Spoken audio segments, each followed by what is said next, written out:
welcome to this very special edition of the Theology Mom podcast. This is the first in a new series of discussions that I'm doing where I'm talking to people who hold a different worldview than I do. I'm calling these conversations the Other Sidecast. And these episodes will be about learning from others and maybe finding some common ground in a divided age. Now, today I'm going to be talking to someone that I have been following for about 10 years now on social media. She's a pro-life feminist named Destiny Herndon-De La Rosa, and her organization is called New Wave Feminists. Their motto is feminism focused on the human dignity of all people from womb to the tomb.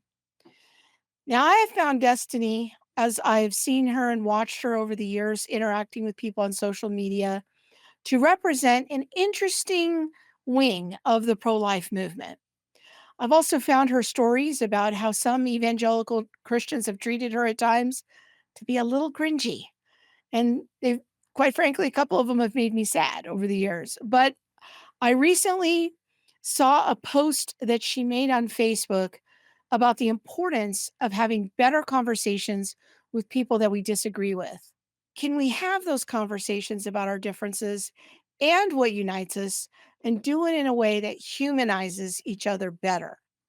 Can we listen long enough to hear out the other side? Statistics are telling us that political violence is on the rise, especially in the younger generation. And in my way of thinking, one of the most basic ways out of this mess is for us all to start talking and listening more. So I reached out to Destiny. It was a risk. She doesn't know me. I'm just some random evangelical on the internet. Invited her to this conversation, and she graciously said yes to my invitation to be on my show. Now, this isn't a debate. What this is a conversation between two thoughtful people who see some things in the world in a similar way and some things quite differently. And that's okay. We've got to start somewhere. And so this is where I'm starting. Now, I know that some of you might freak out a little bit or think that I am being horribly compromised for just having this discussion. That's okay. I can live with that. This channel might not be for you. But here in the real world, the rest of us have to live with people, work with people who sometimes see the world differently than we do. So let's start talking more, calling each other names less on both sides of the aisle. Hopefully, Destiny and I are good role models of that for you today. I want to say welcome to Destiny to the Theology Mom podcast. Glad to have you here. Thank you so much for having me. Yeah, well, I'm excited to do it. And I'd love for just to start by having you talk about your work in general at New Wave Feminists. Just kind of give us the big picture of what you guys are about and all of that, because I think it's going to be a new topic for many of my followers. And I just want to give them the big picture of what you're up to. Yeah, so New Wave Feminist is a pro-life feminist group, which a lot of times people, they don't put those two words together, that we're anti-abortion and we are feminists, but we follow something called a consistent life ethic, which is a belief that human beings should be able to live free from violence for the duration of their lifetime from womb to tomb. And so politically, we're non-political. Yeah, everything seems to be political these days, but we just believe Right. in protecting the sanctity of life at all areas. We're anti-war, anti-death penalty, very pro-migrant. We address things like police brutality, and then we carry that into the womb when humans are at their weakest and most vulnerable by also being pro-life. Um, but I would say the one thing that we do kind of differently, we don't really focus on the legality of abortion at New Wave Feminist. It's much more, when someone is in a moment of crisis, what do they need so that they can actually Mhm. choose life? And we found for most women that is housing, healthcare, transportation, childcare. Those four things really become kind of these pivotal decision makers for them. And so we've just really tried to put a lot of our effort behind creating a culture of life. no matter what the laws are, it really seems like it tends to come down to those practical resources, community support, having relationships with people, and just providing that safety network. And as feminists, I will say I have to mention the word patriarchy at least once as a feminist. So, when we talk about patriarchy, it's not in any way hating men. I'm married to a wonderful man. I've made two men with my own body, which is kind of cool, feminism. And so it's more about structures that we live in a society that was built by men for men. And so it doesn't really accommodate female fertility. And so when we talk about things like bodily autonomy, I believe it should begin the moment your body first exists. And we should use our privilege and our rights to protect the vulnerable, not as an excuse to use violence against them. And so we're really looking at these systemic changes. How do we make it no longer a liability to bring children up in this world? That you can have your children and your education and your career, and just making more accommodating spaces for female fertility and progress for women in that direction.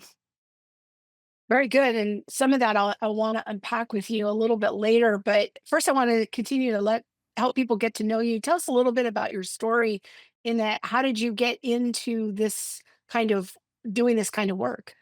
My mom became pregnant with me when she was 19 at the University of Texas in Austin. And it was 10 years after Roe v. Wade. She could have legally aborted me and nobody would have known. And instead, she knew I was a human being.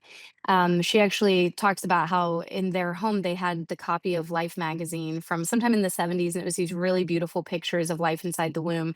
And so she just always understood it from a scientific perspective, like I was a human being. And so um, she didn't know what life was going to be, but she knew she was at least going to get me to the starting line. And so moved back home with my grandparents who are ordained ministers. And that was a very difficult decision. She had to drop out of school. She had to let them know, um, not only am I, pregnant, but I'm also single and I need support. And thankfully, my grandparents are amazing people and they really lived out their faith and beliefs by supporting us. And so my childhood was kind of difficult because of that.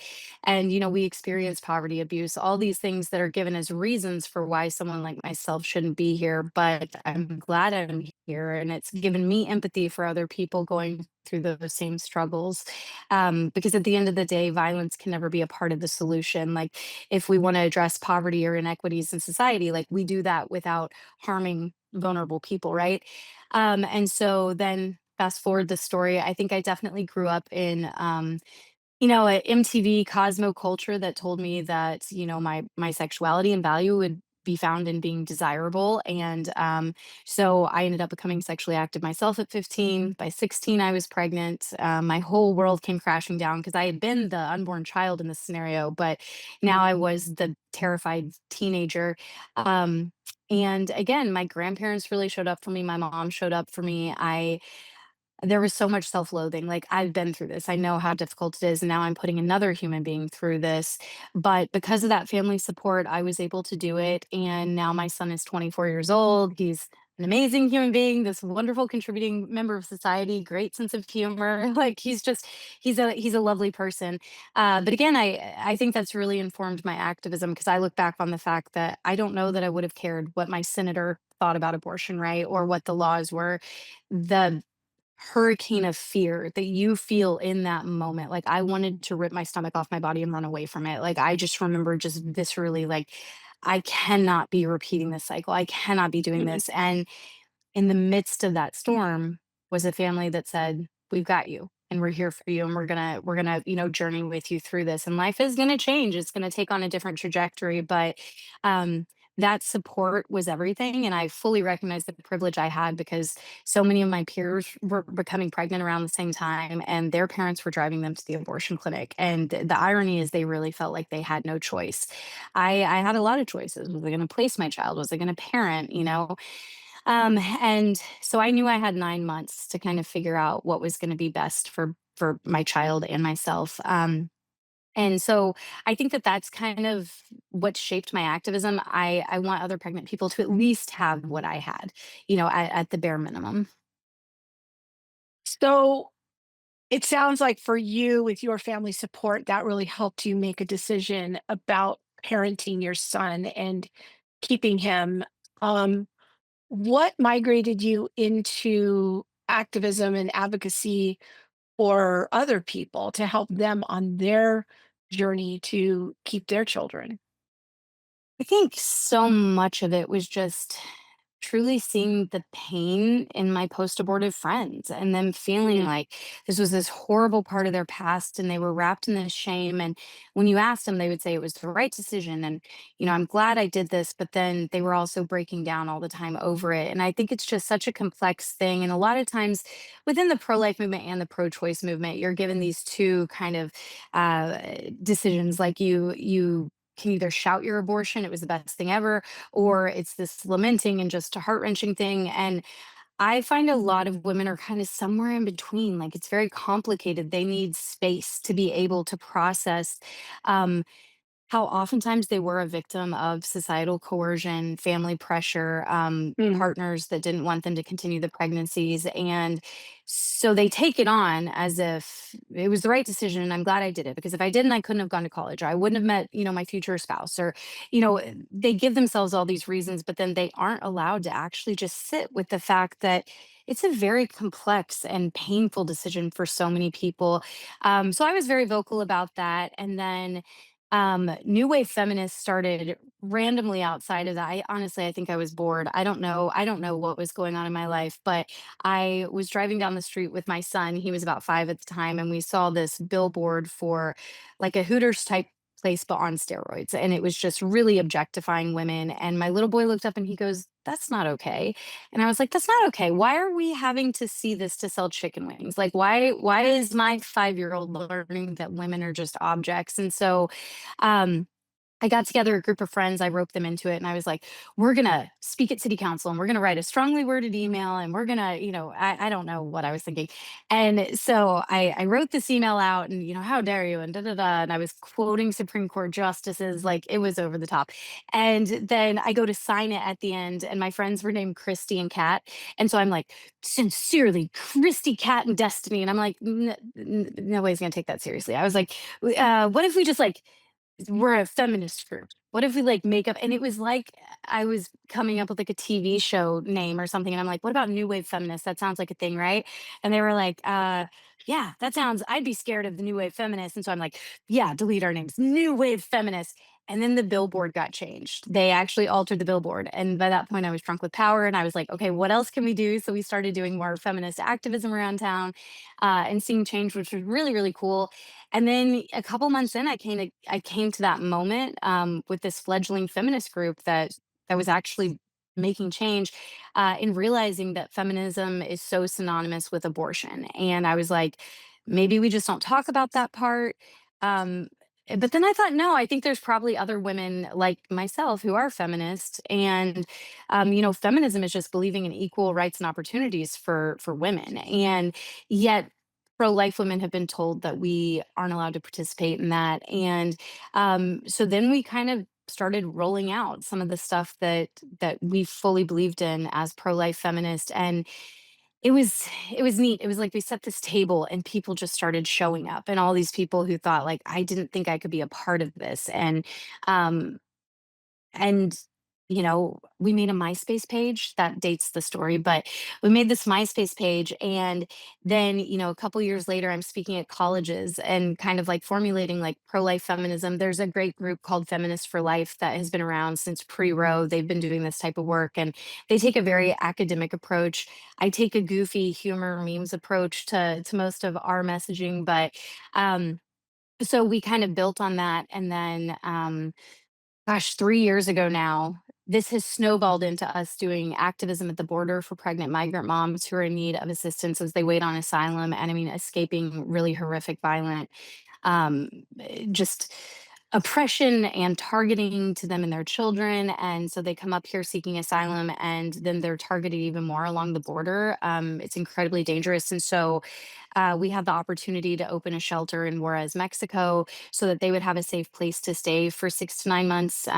Because we definitely want our families to come here through the legal process so they have that documentation so that they can't be exploited. And so, if the difference between them being able to come here legally or not for life saving, opportunities for their kids is just having a safe haven for 6 to 9 months, like I don't know how, like we were somehow able to, it came together. And so there was a point where I'm standing in this living room and I've got moms nursing their children and toddlers running around and, this bustling house. And I was like, this is a MySpace page. This MySpace page is out of control. Like, I don't know how this has happened, but it's just been beautiful. Kind of, I'm personally agnostic, so I don't know what force, energy, whatever, but these doors have opened that have allowed us to care for people. And it's been really amazing to watch that unfold. Very good. I love your heart in all of that. And I want to talk more about your work at the border a little bit later and have you talk a little bit more about that. But I would love to go back to something you said a few minutes ago about um, your consistent life ethic, because I think this is where a lot of my followers, this is going to be new thoughts for many of them. And so I'd love to have you unpack that a little bit more as to what that means for you, uh, and how you kind of arrived at that conclusion, and that that is a core principle of your work. Definitely. I would say that there's so many kind of opinions that we get put into these political boxes. If you're a Republican, you have to believe in these platforms. If you're a Democrat, you believe in this.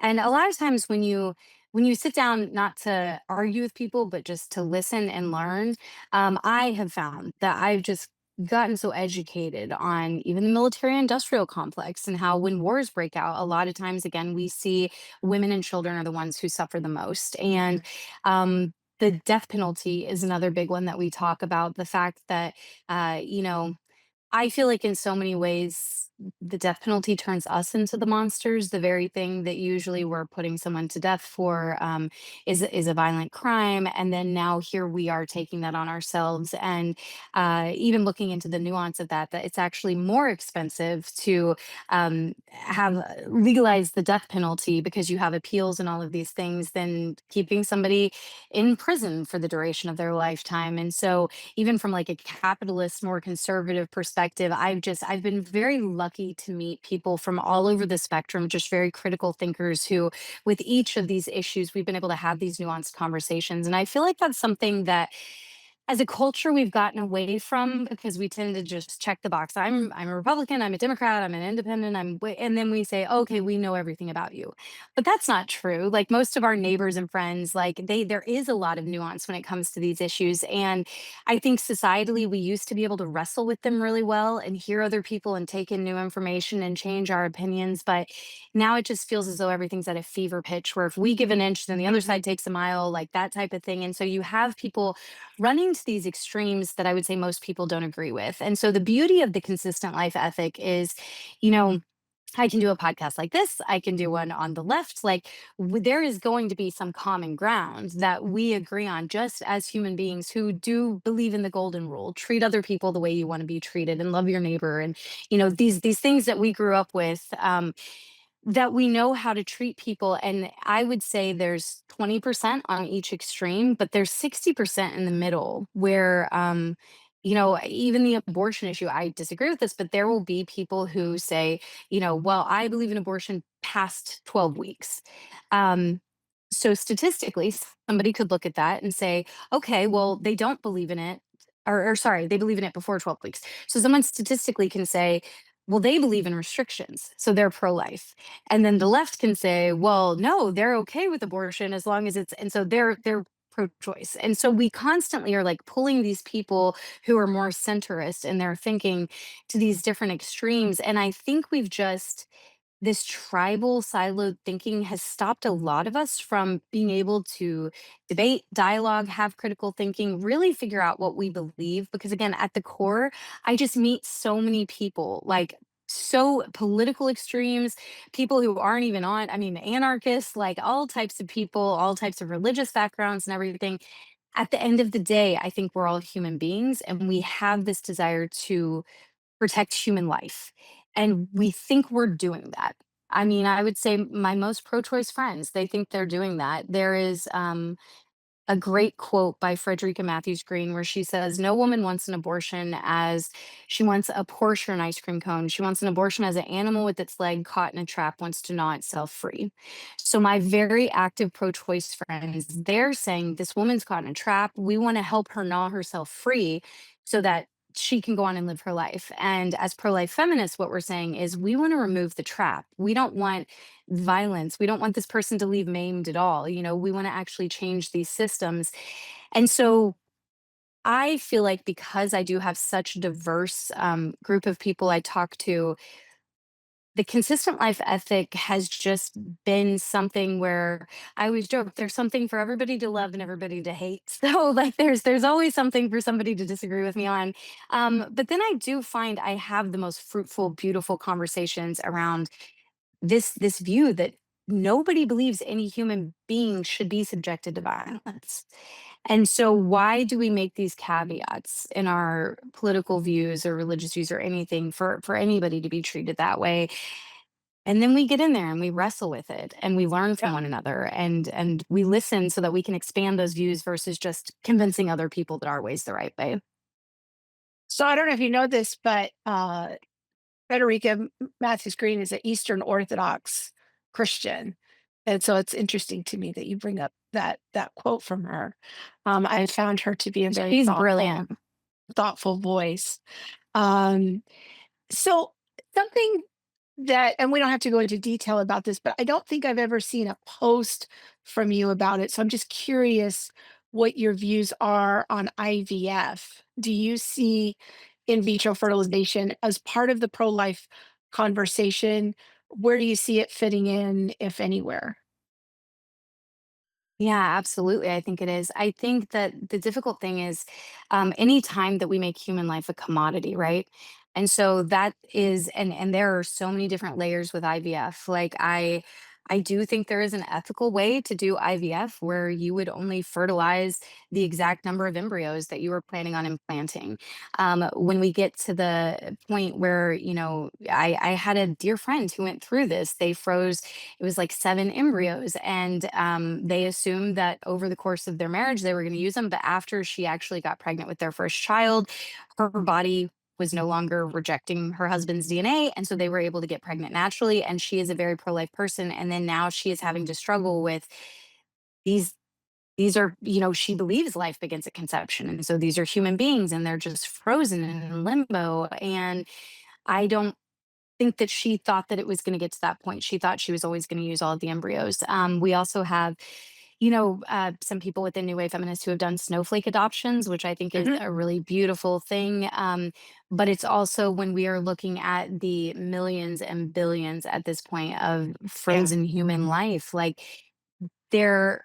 I understand using science and technology and medicine to help people create a family, but I do feel like you get to the point where you're playing God and it can be very irresponsible and there is absolutely a loss of life from it.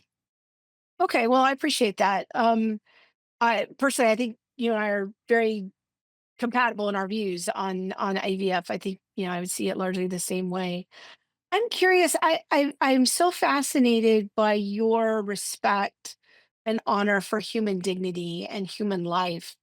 And earlier in the conversation, you said that you're agnostic, and I'm just wondering, like, where do you think that belief comes from? Like that passion inside of you to protect human dignity, because obviously, there are some cultures in the world that don't see it that way. If we I have a good friend, she's lived all over the world and done humanitarian work, and she was telling me how when she went to India, it's just a very different ethic, very different way of seeing human life. And she was giving me the example. She says, in India, there's really no 911.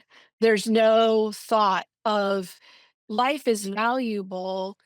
If there's an emergency, we should be able to call 911 because we want to help this person and provide an intervention and take them to the hospital. And she said, the whole concept of 911 is a very life ethic, human dignity grounded idea. And um, in India, it's not uncommon for there to be practices in some parts of the country that um, killing girls in particular is often a practice. So it's interesting to me when I notice that people have such a passion for human life and human dignity, that I think it's a really important idea.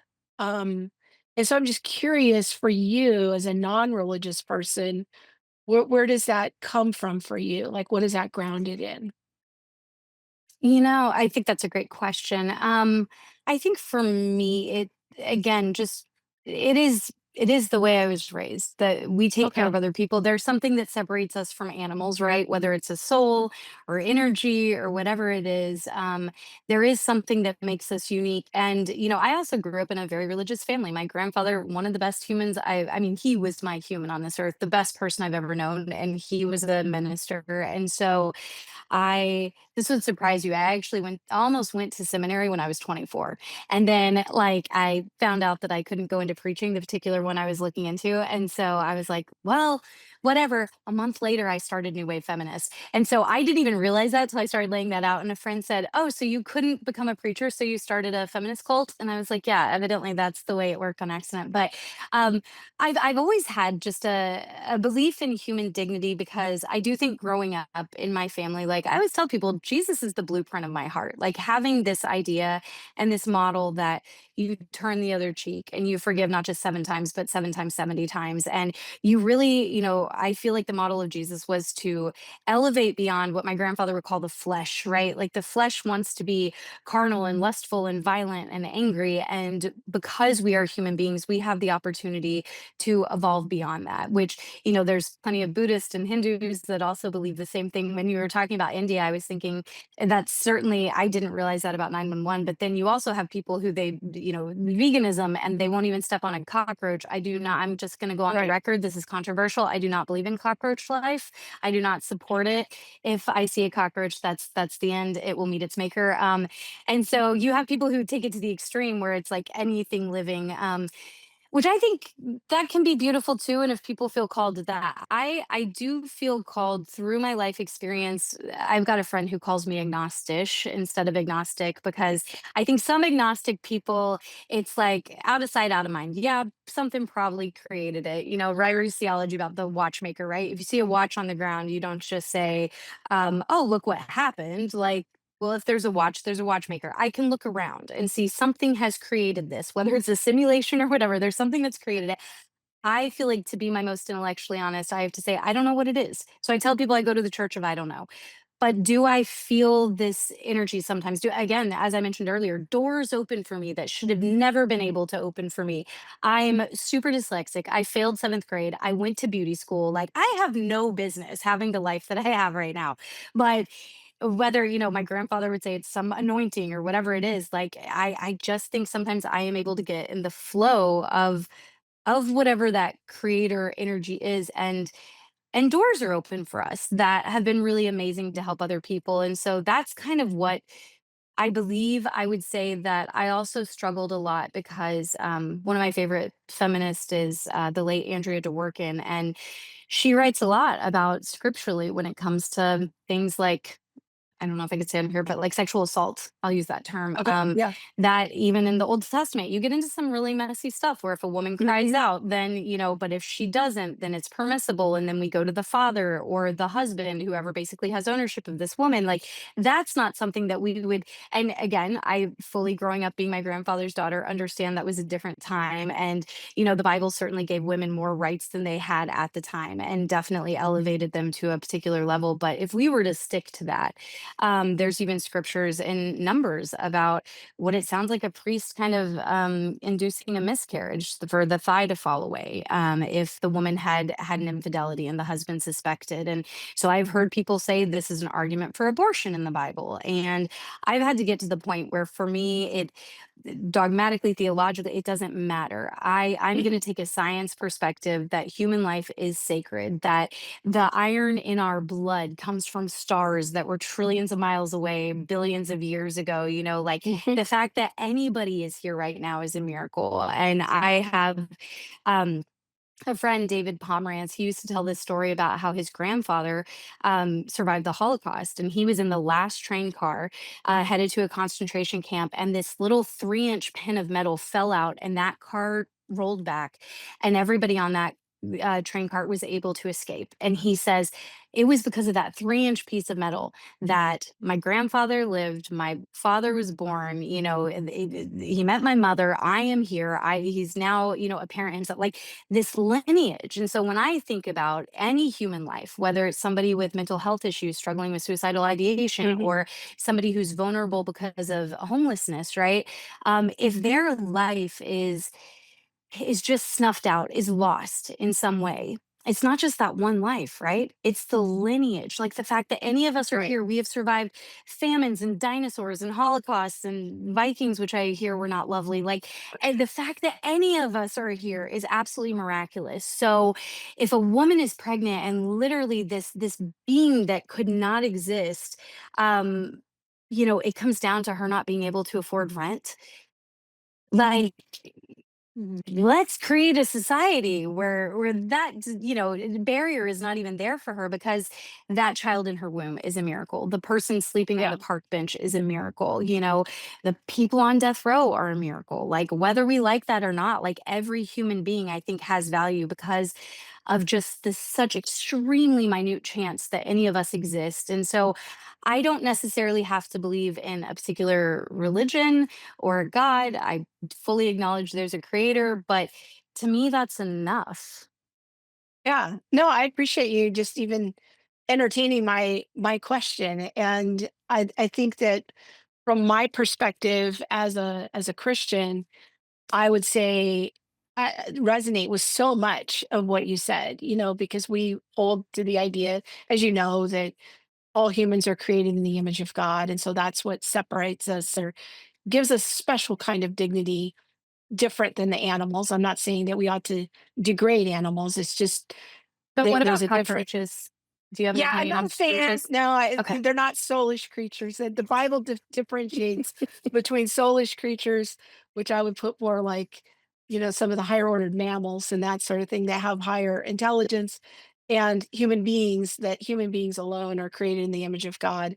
And so, from my perspective as a Christian, that's why I hold to human dignity, and that's why I advocate for life. Is that I do believe in that because all humans are created in the image of God, that's why I want to fight for them. And I think what I hear you saying is you're somewhat acknowledging the background of your family and that was influential in your perspective, and that you have some concept of a creator, even if you're not identifying that you see children as being miracles, you see them as being unique and important. And I can hear, you know, a lot of um, the Venn diagram of our beliefs. I think it, has many points of overlap, and I hear what you're saying there.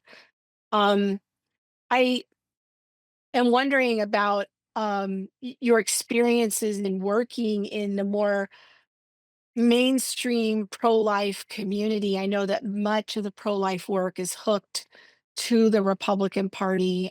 Um, and to be honest, in to people that are on my in my tribe of evangelical Christians, we have a certain role in the pro-life conversation. So I'm sure you've interacted considerably with people like me, and I'm just wondering, like, how that's gone.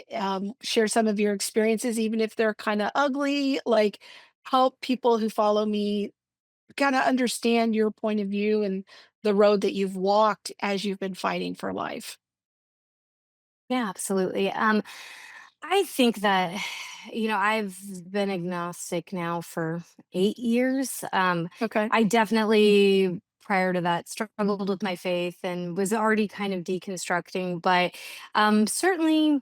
When the Trump administration first came out, like, that was something that really challenged, the mustard seed that I kind of had left there, because Mm. I was raised in a very Christian family where, ethical, moral living was really important and sexual sins were very important, and I grew up in a James Dobson type culture, purity culture type things, and so, when Donald Trump came along, and my very religious family members, who I'm going to even acknowledge, like, maybe there was some idolatry there. They were, God with skin on to me. And I saw some contradictions in their support, or, oh, it doesn't matter. We're not electing a pope or, a priest, like, or a pastor. We're electing a president. And so all of a sudden somebody's character and ethics didn't align. So I would say new wave feminist, there were a lot of pro-life groups who obviously supported this administration because, they're pro-life, that's what you do. And we didn't. And we definitely Mm. lost some support for that. I also don't like the other people, like, just gonna throw that out there. Like, I at this point, I heard a great quote one time that said, "Politics are Satan's religion." And that feels more and more true to me every single day, because we see idolatry. We see people Mm. making, martyrs and gods out of human beings, and worshiping them, and having this, like, blind allegiance that really frightens me as somebody who did used to be a believer and in the church, like, that it's such a powerful base of people, and I worry often that politicians know that, and so they just have to come in and say that they're this, or be prayed over, or, take on the pro-life thing, and then people just support blindly, and So character where isn't. where would you say, I want to drill down on that a little bit more and give you an opportunity to talk more about that. Like, where did you see yourself departing from the first Trump administration and why you didn't support them? Like, what was that tension for you? I think character matters. I really Okay, do, so it's character and issue. Okay. for me, it was just I felt like this person, it was self-serving, the fact that he said he's never had to ask forgiveness, and claiming Oh, the yeah. Bible. It was very kind of, it reminded me of the Pharisees, that I grew up learning about the Pharisees, right? Where it's like you Sure. have these legalistic people who, but then he didn't even reach Pharisee level, honestly. Like, it was clear that I feel like he was using Christians as a pawn, and they were taking it hook, line, and sinker. And it Mm. broke my heart, because I think at the end of the day, I've compared it to, this is the 20 pieces of silver was to get Roe overturned. And so we, the pro-life movement accepted somebody who I don't think is actually pro-life, like, on a true level. I think politically they're pro-life because it's expedient for them. And so, Okay. but a business deal was made, Roe was overturned, and I think a lot of people are okay with that, because, again, we weren't electing a pastor, we were electing a president. And the problem, though, is because the heart of it, abortion rates have risen, because, again, we weren't actually addressing the true issues there. So going, Yeah. you can pass all the laws you want, but if we have more abortions, and I would say on top of that, we've basically had an infomercial for the abortion pill for the last 3 years. So those are only the ones we know about, not medical abortions that are being sent, or chemical Right. abortions that are being sent through the mail, and everything else. And so we know that it's gone from 900,000 to 1.4 million.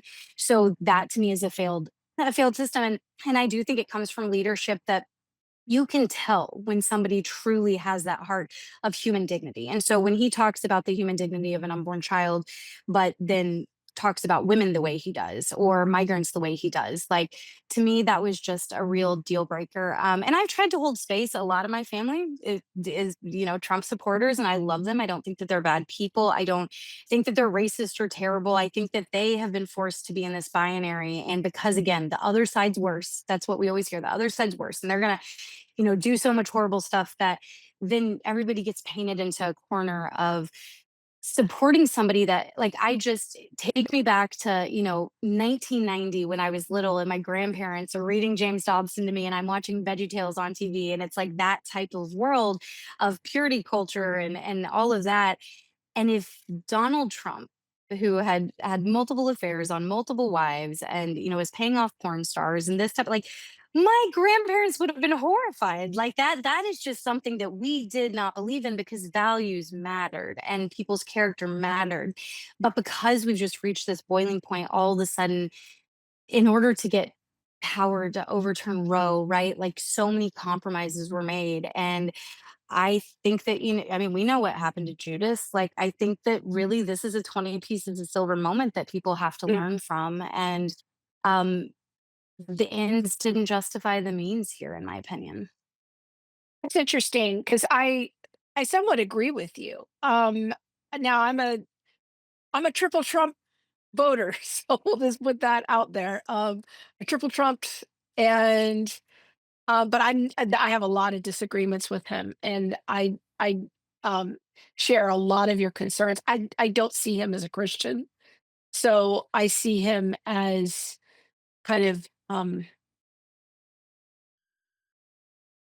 making deals, and he needs the evangelical vote, and so he made a deal to get the block vote from a lot of evangelicals. Is kind of how I see it. But I don't think that he's had some destructive policies when it comes to the pro-life conversation. Yeah, we did overturn Roe. I get that, but I'm not a fan of his recent IVF policies. Um, I am not a fan of the whole rise in chemical abortions, and it doesn't seem like he's doing anything to put a brake on that train. Um, now I think that I think in many ways Trump is like 1990s Clinton policies in many ways, and that he's kind of Safe, legal, and saying, rare. yeah, I think that's really where his heart is. I'm not sure if he understands the or has given deep reflection to the broader like kind of worldview behind the pro-life position. And I can hear and understand your other concerns um, related to him, and I appreciate you sharing that. And I have very mixed feelings. I don't really talk about Trump too much because it just makes people lose their minds. But I have a lot of hesitations about him too. But I I did vote think, for him, so I will say that. yeah, well, and I think that the bigger thing as pro-lifers for us to look at is what did this do to our movement? Because I will say that Okay. this is something that'll be studied in history books. I know for myself, so our following is mostly pro life people, but we honestly have a lot of pro choice people that follow as well because of our work at the border and people who will say, that's my favorite comment, and I get it all the time. I disagree with you. I think maybe even you, you said this to me. I disagree with you on a lot of things, but I agree with you on this one issue, right? Or we have this one thing in common. And so it's something where I've kind of seen the space of people that were coming together to find common ground in the middle. The second that Roe was overturned, I just watched this common ground like dissolve under my feet. And I Mm. didn't know what New Wave Feminist was at that point because everybody went to the extremes.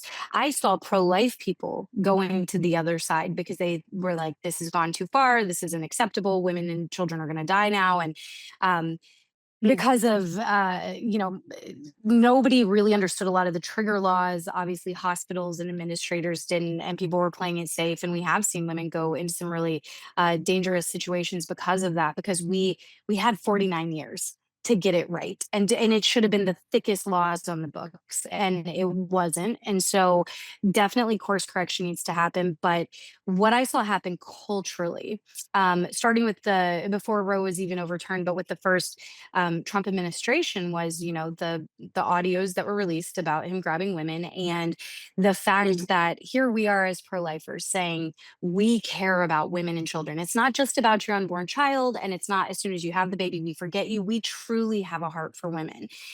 And then we are supporting somebody who has objectified and potentially assaulted women. And so I feel like we lost so much credibility in that, especially with the younger generation that grew up like I did with family who really instilled these values in them.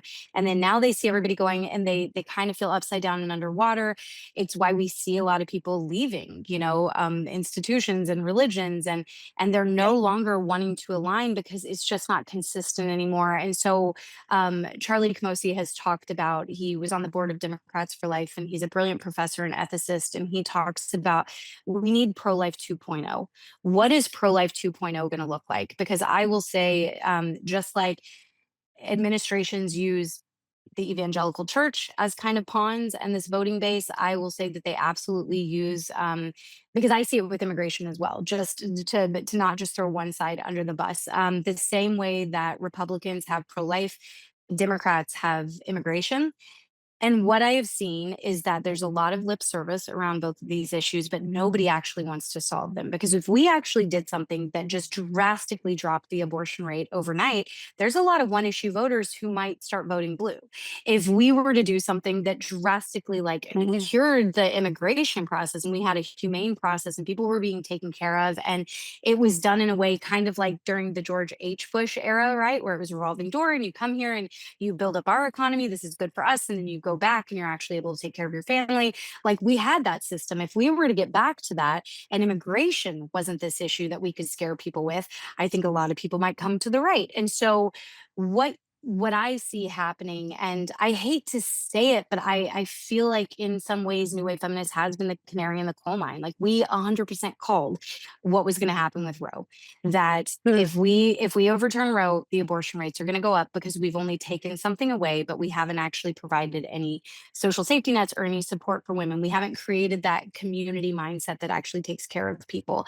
And so, sure enough, that's what happened. And so, I just somebody asked me on a podcast one time if I found a magic genie and got one wish, what would it be to eradicate abortion? And I said no, it would be to that everybody would wake up tomorrow and be an independent. Like leave the political parties, be an independent. And then you only support candidates who actually do good, not just say they're going to do good, but actually do good. And we see not just fodder and talking heads, but like who is making a more equitable society for women and children? Who is actually creating avenues for homeless people to get out of being unhoused and get mental health and addiction recovery and things like that? Like, what are we seeing on a community level for that? Which I've pulled away quite a bit from politics because I'm at the place where they're not going to save us. If the best they can do is get out of our way so we can help other people, I will settle for Yeah. that at this point. Like it's going to have to be churches, charities, communities, people coming together and saving ourselves at this point.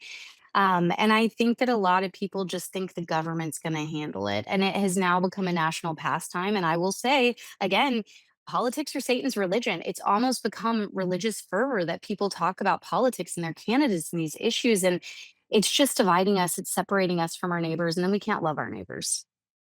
I think you're raising many thoughtful points there, and in particular, I personally I'm not a fan of just turning social services over to the government. I much prefer local solutions, people that are living in those communities, helping other people, charities, churches. For me, that's a a better way to go because as much as we've traveled all over the country to speak and everything, I've learned that America's a big place. It's a very diverse place. Not all communities are the same. Different communities might have similar problems, but the solutions aren't always the same. And it's better for people in those communities to work toward the solutions that work for them. And I I resonate with a lot of what you're saying there. I think that Christians are on both the left and the right, because I think it's a problem for progressive Christians too. I think that some progressive Christians can get too involved in politics as well. I think that um, our position ought to be one of principles first, and principles, in our case, based on scripture. But we're not always good about that. We're not always good at um, not falling into the tribalism. And I think that being more independent um, is a better way of thinking about it. I hope you're enjoying this conversation with Destiny. I'm going to take a quick time out here, though, to let you know about an opportunity that's coming up for Giving Tuesday. This is a great way for you to find out about how you can help support the work that we do at the Center for Biblical Unity. Here's more about that. Hey, family, it's that time of year again. The Center for Biblical Unity's end of year giving season. Every year, we kick off our giving season with Giving Tuesday. This year, Giving Tuesday is on December 2nd. Giving Tuesday is the Center for Biblical Unity's most significant fundraising opportunity of the year. It's the day we raise the most funds to support vital ministry needs for the upcoming year. Last year, thanks to friends like you, we completed the Center for Biblical Unity's Statement on Race and Racism and had booth presence at 5 conferences across the country where we were able to meet so many of you. This year, we're dreaming even bigger, and we can't do it without you. Prayerfully consider how you can support the Center for Biblical Unity, and then go to centerforbiblicalunity.com and give. Thanks so much, family. And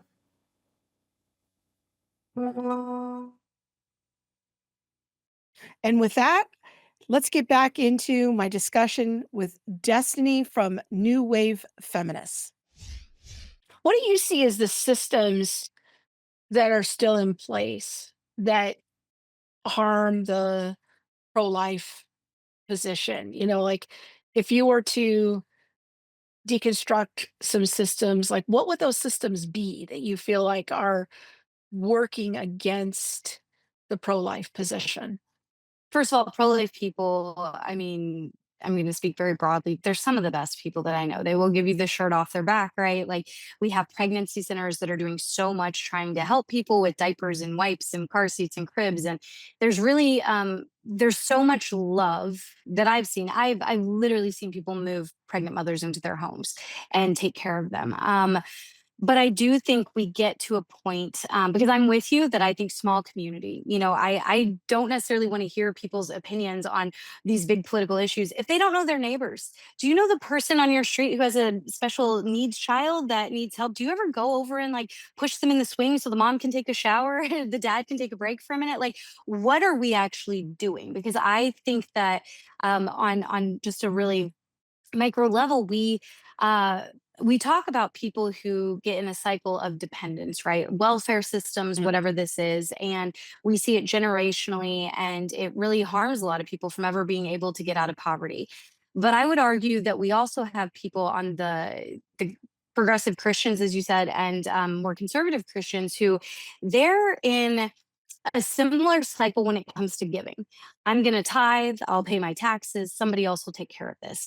But who's actually out there getting their hands dirty? Who's actually being the hands and feet of Christ, right? Like, I don't see that a whole lot. I see a lot of people who just expect others to take care of these things. And so we want the government to do that part. But, oh, but we don't like the way they're doing it. We don't want them to have our tax money and stuff. And I get that. But okay, if you all of a sudden had 500 extra dollars in your account, is it going to a food pantry? Is it going to the mom down the street who's struggling? Or do you really need new tires or windows on your house because it's not heated? Like we have gotten to where we tend to pass that off and have other people take care for us. And so I tend to try to invite people in because I don't think the government's going to save us. From a policy perspective, we know other countries that have paid maternity leave, healthcare access. I mean, systems that are better that will certainly take care of these things. But at the end of the day, if all of that falls apart, if the power grid goes down, this is my grandmother was a little bit of prepper. So I tend to think in this way all the time like, what am I going to do for my neighborhood? Do I know my neighbors? Do I know my community? Do I have enough spaghetti noodles and canned beans that I can feed my neighborhood and take care of them and protect them? And do I have that relationship? Or do I have a yard sign in my yard that says something different than the people across the street? So they're not going to come to me and I'm not going to go to them because we've created these invisible, ridiculous divides, even though neither of us probably agree with this political candidate 100%, right? So I am so much more focused now on it would be great, again, if the government did something useful. I'm done holding my breath for that. I want to do something useful. I want you to do something useful. I want all of us to get out into our communities and create strong communities and love our neighbors and get our hands dirty. Like, no more writing checks for stuff. Like, go out and I mean, also write checks for stuff because honestly, as a nonprofit person, it's very helpful. But also come paint the walls in our shelter. Like, come do something so that you're invested in this vision. And when we are creating beautiful spaces for women and children, like, you'll remember to pray for them at the end of the night because you've been there and you've seen it and you've had a Yeah. human connection, right? You've had that encounter with another human being. That's really important. And I'm going to say yes and amen. I wish I had a little Hammond organ that I could play right now as a yes and amen to all of that, because that's really the biblical way. One of the things that we talk about in our ministry a lot is justice. And one of the things that we are skeptical about is waiting for the government to do everything. Like, our position is that Jesus taught us that when you see someone in need, you do something. You share, you do something. If all you're doing is writing a check or waiting around to pay your taxes, that's not the way of Christ. The way of Christ is much more hands-on, and it's a much harder way. But in our wealth in the West, which I'm not against wealth, wealth is a blessing, but it can cause us to think that we are doing something when all we are is writing checks. And I don't think that I had a that's the pastor way one of time. Jesus. Yeah. No, I had a pastor one time that said, "We were given much so we can give much." And I Yeah. think about that all the time, like, from that That's a biblical abundance. idea. Yeah. I It is, and evidently, I don't know if you've seen, there's some viral video. I haven't seen it yet, but I've been hearing people talk about it. Some guy called Appalachian Pawpaw. Do you know who this person is? And he's a Oh, is he? pastor at Yes. Yeah. Mhm. and he said he prays every day for God to bring people for him to help into his life. And somebody went and looked up their tax record. They are like the poorest church in this area. And this man still prays every single day. So, talk about fishes and loaves type of faith there, right? Like, Yeah. this man is like, bring more people for me to help. Like, I just, I wish I saw that more. Again, I'm in Dallas with very wealthy mega churches, also some really beautiful I churches know. there as well. But Yeah. it can make me a little bit jaded, right? Like, I we understand. see so much need right outside of the intersection from where one of our biggest churches is, with, prostitution and people being abused. And if there were pastors that looked out their window and said, this is somebody I can help, this is exactly who, my higher power brought to me in this moment, like, I can't wait to help them. Like, I think that that would change what Christianity is for a whole generation of people who have become disillusioned by it. I agree with you. And Monique, my ministry partner, and I talk about that a lot. When we're driving around Dallas in particular, we have very similar conversations. My ministry partner comes from a social service background, but That's she awesome. has moved away from, well, the government has to have a program. Everything's about the government. And she's like, no, we as Christians, we have eyes in our head. We can see things. This is what Christians have been doing for 2,000 years. We need to do something. I didn't tell you this before we went on, but, I've been praying for you for a long time, and I know that you say other Christians pray for you as well. And, I really am. I think you're a lot closer to the kingdom of God than you might realize. And we've alluded a couple times, we'll close out with this about your work at the border, at the Stellar Shelter. Tell us a little bit about how that work fits into your whole life ethic. How do you see that fitting in? So, yeah, the Stellar Shelter it's again just the most amazing thing that has come about. And I can't even pinpoint how this all happened. It just, door after door after door opened. My partner Karina has coined the term pro-life hospitality. We want our women to be in a beautiful space where they feel safe. And one of the coolest things that she's kind of started documenting happen, we'll have a woman who shows up who's, 7, 8 months pregnant and barely looks pregnant, like, flat stomach, barely looks pregnant. And then after a couple days, all of a sudden her stomach, comes out and you see this beautiful belly because she finally feels safe and her body is allowing her to just rest. And that is the healthiest thing that we can do for these unborn children and these women. And they've been through so much, but they have so much community and other women who have gone through it as well. And so it has been a wild ride from my space to the Stellar Shelter. Yeah, and it just keeps happening. So as long as there's money in the account, we keep pro-life feministing. And I always joke when it gets really low, I guess I get to finally get a job at Starbucks. I wanted to do that for like 20 years. I always thought that would be a fun job. So I'm like, I guess I finally get to stop pro-life feministing. And then some jerk will give us $10,000. And I'm like, ugh, I guess we're pro-life feministing still. So it's been a wild ride. Well, it's very good. I really feel inspired by your vision there and what you're trying to do. And thank you so much for having this conversation with me. I really appreciate it. I've learned a lot. You've given me some things to think about, and I've really appreciated the dialogue. It's been wonderful. Thank you so much for having me on. Thank you so much.